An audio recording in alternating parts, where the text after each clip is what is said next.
I'll start with a fun fact about myself. I'm actually the exact middle child of 5 kids. And when my mom was pregnant with each of us, she would do these things to speed up our brain development while we were in the womb and make us smarter. So when my mom got pregnant the first time, my mom would listen to classical music out loud. And then with the second kid, my mom would actually read classical literature out loud. So I guess you could say that the secret is to introduce your kids to the more sophisticated things. That makes sense, right? That's why when my mom got pregnant with me, she got really into wine. And then Japanese barrel-aged whiskey for my younger sister. And the last kid, Tylenol.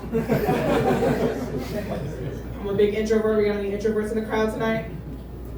That sounds about right. Sounds like all of us. I'm an introvert. I've been trying to do these things to get out of my comfort zone more, like put myself out there. I've been trying to make small talk with strangers. I think that's a good way to do it. I found that with strangers, fun facts are a really good way to break the ice. Like I was at the library recently, and there was this guy sitting near me, and he had a laptop on his lap, and I looked at him, and to break the ice, I was like, hey, did you know that if you use your laptop on your lap like that, the heat from the laptop will kill your sperm cells over time and lead to erectile dysfunction later on in life? Did y'all know this? After I told this guy this, he just took the laptop off his lap and put it on the desk. And then I got like the most brilliant idea in the world. Do you know how many little things we could get men to stop doing? If we just told them it led to erectile dysfunction later on in life. I've just been going around for fun, seeing how far I can push this line. I started with the small stuff, like chewing too loud and talking too loud, which my bus rides got a lot more awkward, but at least now they're quiet and peaceful, okay? I tried to convince a guy recently that gaslighting leads to erectile dysfunction later on in life. But he wasn't having any of that shit because he just looked at me and he was like, "You're making this up, you crazy stupid bitch." I was like, "Dad, please." I've been watching a lot of Sesame Street recently. Have you guys been catching up? I don't know if you guys saw, they did this skit on Sesame Street a while back where Andrew Garfield is talking to Elmo about his mom who had passed away, and he's talking about the grief that he was feeling and the pain. And the whole point is they're taking this very complex adult emotion and making it easier for kids to understand. And I think this is a smart thing, but I think they should take it a step further. And I think they should bring on other celebrities to talk about complex emotions with the Muppets. I think they should bring on Nick Cannon to talk about lust with Oscar the Grouch. And hell, I think they should bring on Alec Baldwin to talk about regret with the Cookie Monster. Too soon? That's fine. I'm a big overthinker. We got any overthinkers in the crowd tonight? Sounds about right, too. People tell me I'm an overthinker, like it's automatically a bad thing, like it's a negative trait, but if you really think about it, some of the most important people in history were overthinkers who read too deep into things. Like, take a look way back in time. One time, a bunch of guys, they overthought and they read too deep into a bunch of stories, and that's how we got Christianity, right? Which, did y'all know that Jesus was attached to the cross for 6 hours before he died?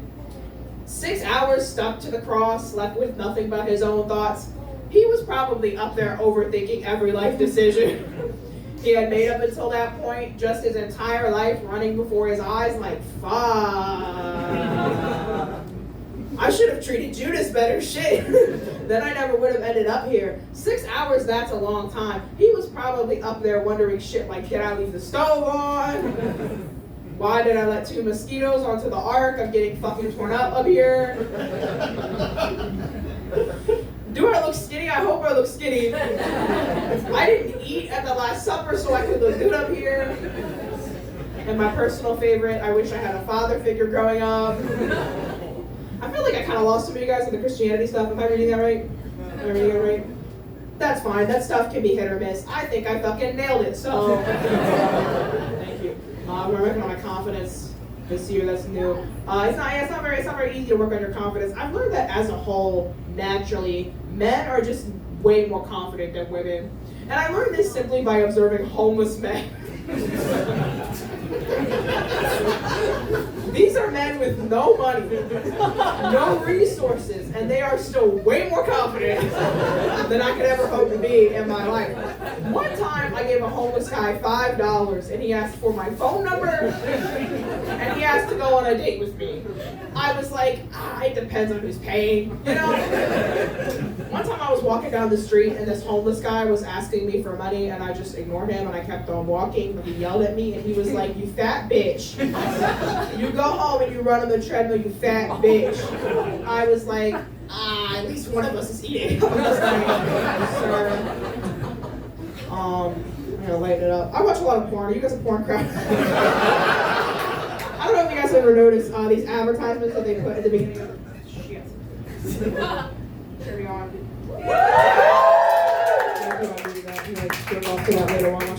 And these advertisements that they put at the beginning of the porn videos, these ads are always directed towards men and never towards women. So I thought it would be funny if I rewrote my own porn ads, but for women instead of for men. So this is the result of that. Keep an open mind. Click here. This.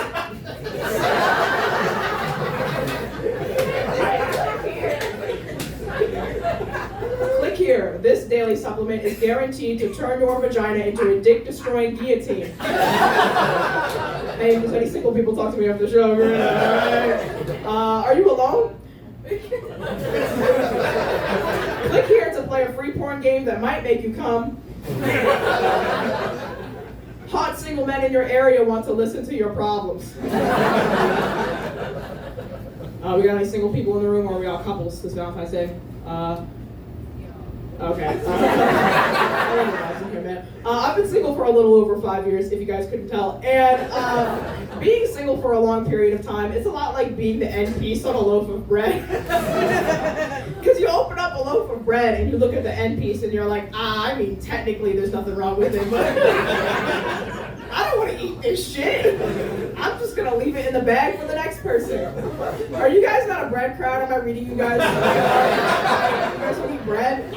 I can tell the gluten-free version of the same joke. Is that fine? Being single for a long time is a lot like being any piece on a gluten-free loaf. Because you open up a gluten-free loaf of bread and you're like, oh, I've lost my appetite.